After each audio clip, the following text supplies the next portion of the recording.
From Hollywood, Steve Cochran in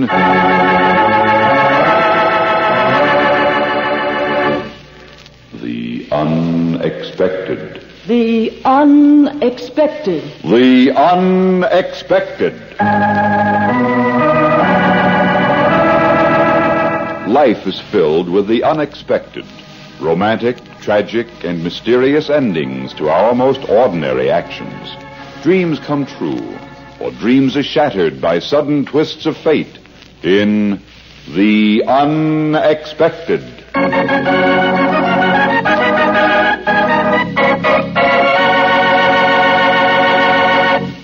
But first, a word from your announcer.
And now, Steve Cochran, outstanding screen star in Easy Money, a drama of the unexpected.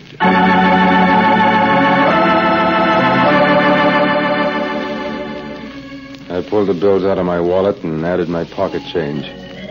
$382.37 and 2 streetcar tokens. Not too bad for an out-of-work gambler with a taste for expensive clothes and good hotels, but not too good for a bright young man who had just written a check for $5,000. A very bouncing check. It had to be covered by morning, or where do you meet such a poor class of people in jail? No, my $300 and some odd wasn't enough. I was scared and desperate. Desperate for $5,000. I flipped a coin. Tails, I left town by the next fast freight. Heads, I tried my luck at the Taj Mahal Club. I wasn't very lucky. It was a 2-headed coin.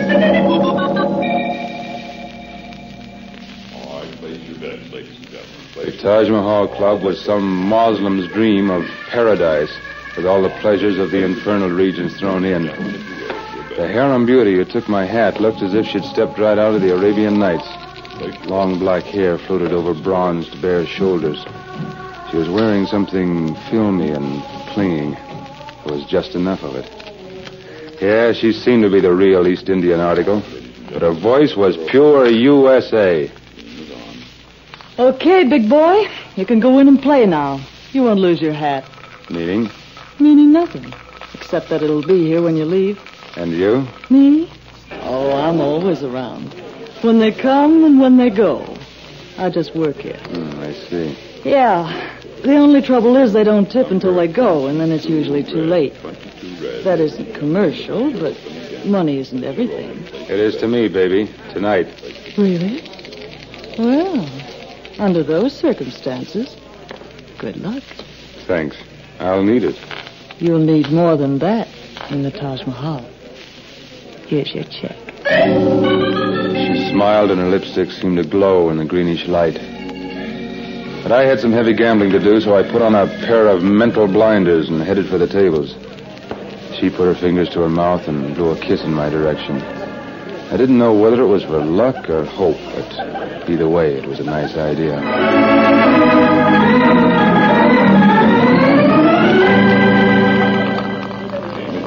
It was my night. I started out with $50 on odd. 21 odd, 21 wins. Switched over to playing red. Red 36, red wins again. And even collected on 00. I couldn't lose. And at the end of half an hour, I had well over $2,000.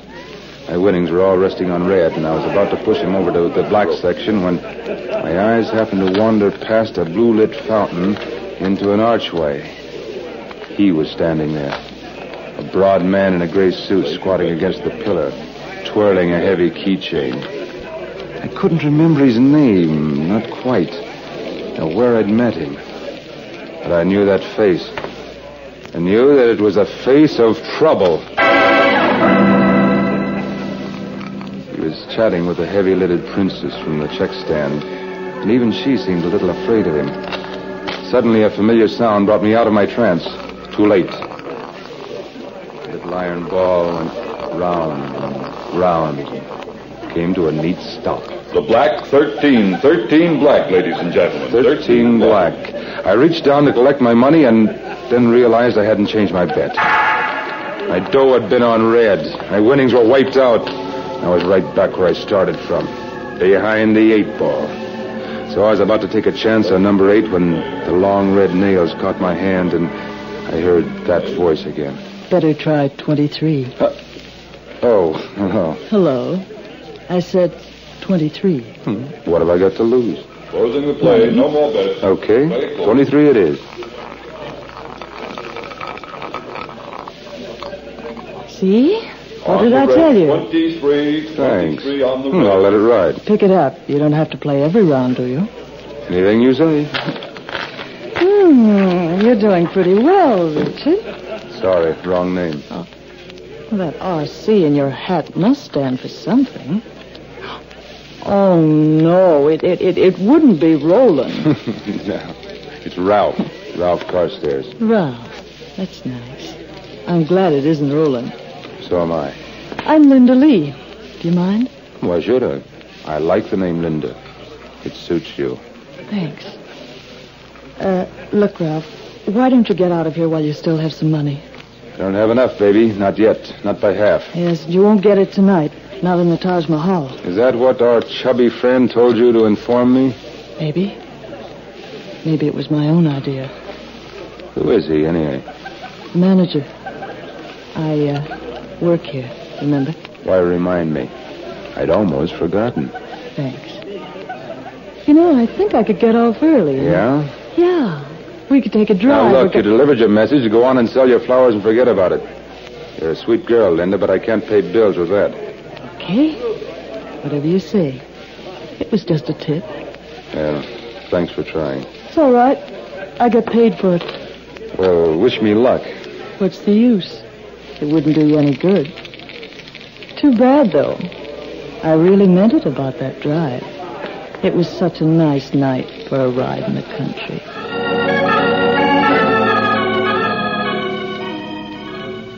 She slithered across the floor toward the gray-suited man who was still twirling his keychain. Apparently, he remembered me better than I did him. Sometime, someplace, our paths had crossed. But how? Where? I racked my brain to think of who he was. Meanwhile, my stack of chips dwindled, and in another hour I was broke. Flat and finished. Then it hit me. The man in the gray suit was Fred Langley. And I remembered him very well indeed. It was my night. If I played my cards right, I'd leave the Taj Mahal Club not with $5,000, but $10,000. And I wouldn't have to risk a cent. The manager's office was as modern as the rest of the joint was oriental. I sat in a chromium and leather chair and watched Langley twirl his keychain back and forth without speaking. Finally, he smiled at me, but it was only face deep. And now, my friend, what can I do for you? I'm broke. That's most unfortunate. But if one will gamble... Very broke. Well, I suppose I could lend you $10 or so for old time's sake. Better make it 10,000. I don't think I quite heard you. 10,000. Surely, my friend, you're joking. Joking? You see, Mr. Langley, I know who robbed the Mount Pleasant National Bank. You can't mean to imply I that... wondered what happened to you after that stick-up. Well, now I know. Carstairs, this isn't at all like you. Maybe not, but I need money. And I can prove who robbed the Mount Pleasant National Bank. You remember Tony? Tony? Well, I had a long talk with Tony just before he, died. Carstairs, this isn't fair. It's not honorable. Oh, I'm being quite fair, Mr. Langley. You can pay me the $10,000 tonight and forget the whole matter. Or otherwise, I'll just mention it to the cops in the morning. But Carstairs, it's impossible. I couldn't raise such a sum. 1,000 perhaps in a few days. 10,000 tonight. You said tonight? Mm-hmm. The Taj Mahal doesn't seem to be lacking in funds. I want to win just about $10,000. What do you think of that? I think you drive a hard bargain, my friend. Thanks for the compliment.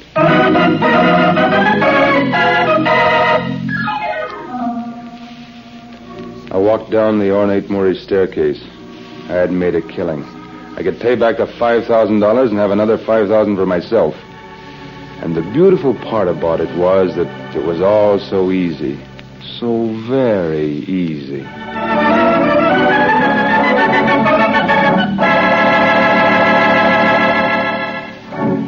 It was all over. I stuffed $10,000 in crisp green bills into my coat pocket, fished out my hat check, and waved an airy goodbye to the red-faced and almost apoplectic Langley. Linda wasn't at the check stand, so I tossed a $100 bill to the little Chinese girl who gave me my hat. It had been my lucky night. I had $10,000 out of easy money, just because I had a good memory for names and faces and bank robberies. Yeah, it was easy money. The easiest money I'd ever made.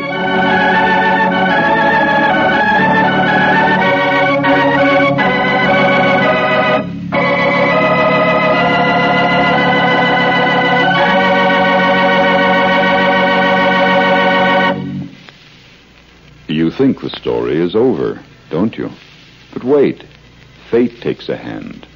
Wait for the unexpected.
And now, for the surprising conclusion of Easy Money, starring Steve Cochran, a Hamilton Whitney production written by Robert Livett and Frank Burt, and directed by Frank K. Danzig.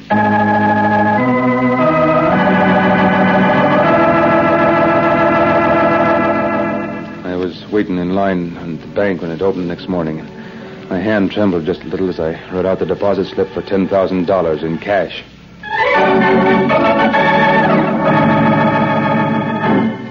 I had left the teller's window and was almost out the door when a beefy hand clapped me on the shoulder and a badge flashed sunlight into my face. Better come along with me, Bud. They want to talk to you down at headquarters. But, officer, I don't Look, Bud, understand. that dough you just deposited, those bills have serial numbers, remember? I don't get you. That money is part of a batch that was stolen from the Mount Pleasant National Bank a year ago. First time any of it has showed up in circulation. So I'm afraid you'll have a lot of explaining to do. To a jury.